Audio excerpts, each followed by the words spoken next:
Hey everyone, I'm here to tell you about an opportunity that we have to save and add to two battlefields at Brandy Station and at Cedar Mountain. And as you can see, Cedar Mountain is towering behind me.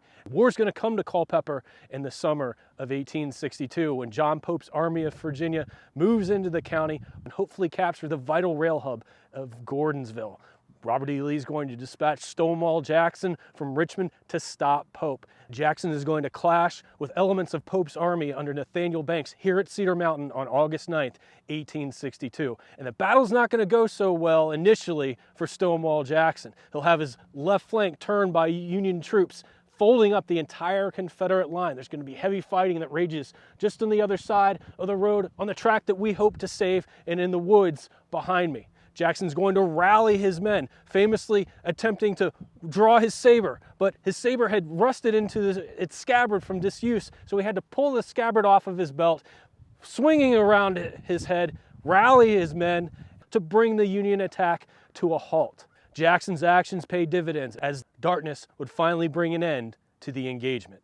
Again, we have a wonderful opportunity to add to the work we've already done here at Cedar Mountain by hopefully acquiring the property directly behind me, ground where men from Virginia, Georgia, and Alabama struggled during the Battle of Cedar Mountain. Now let's head over to Brandy Station and check out the property there.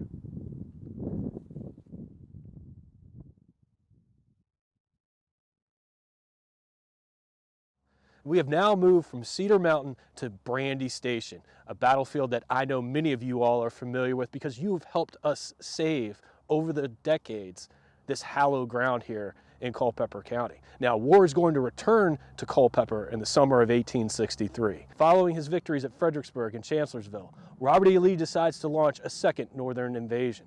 And prior to pulling his infantry out of Fredericksburg and moving them westward toward the Shenandoah Valley, Lee is going to order Jeb Stuart and his Confederate cavalry here to Culpeper, and Stuart's job will be to screen the infantry movement. But his presence is going to be detected by Union cavalry under Alfred Pleasonton, and Pleasonton receives orders to launch an expedition into Culpeper and destroy Jeb Stuart and his Confederate cavalry. On the morning of June 9th, 1863, John Buford's wing of the Union Cavalry Corps is going to cross the Rappahannock River at Beverly's Ford, just a few miles away, and open the Battle of Brandy Station.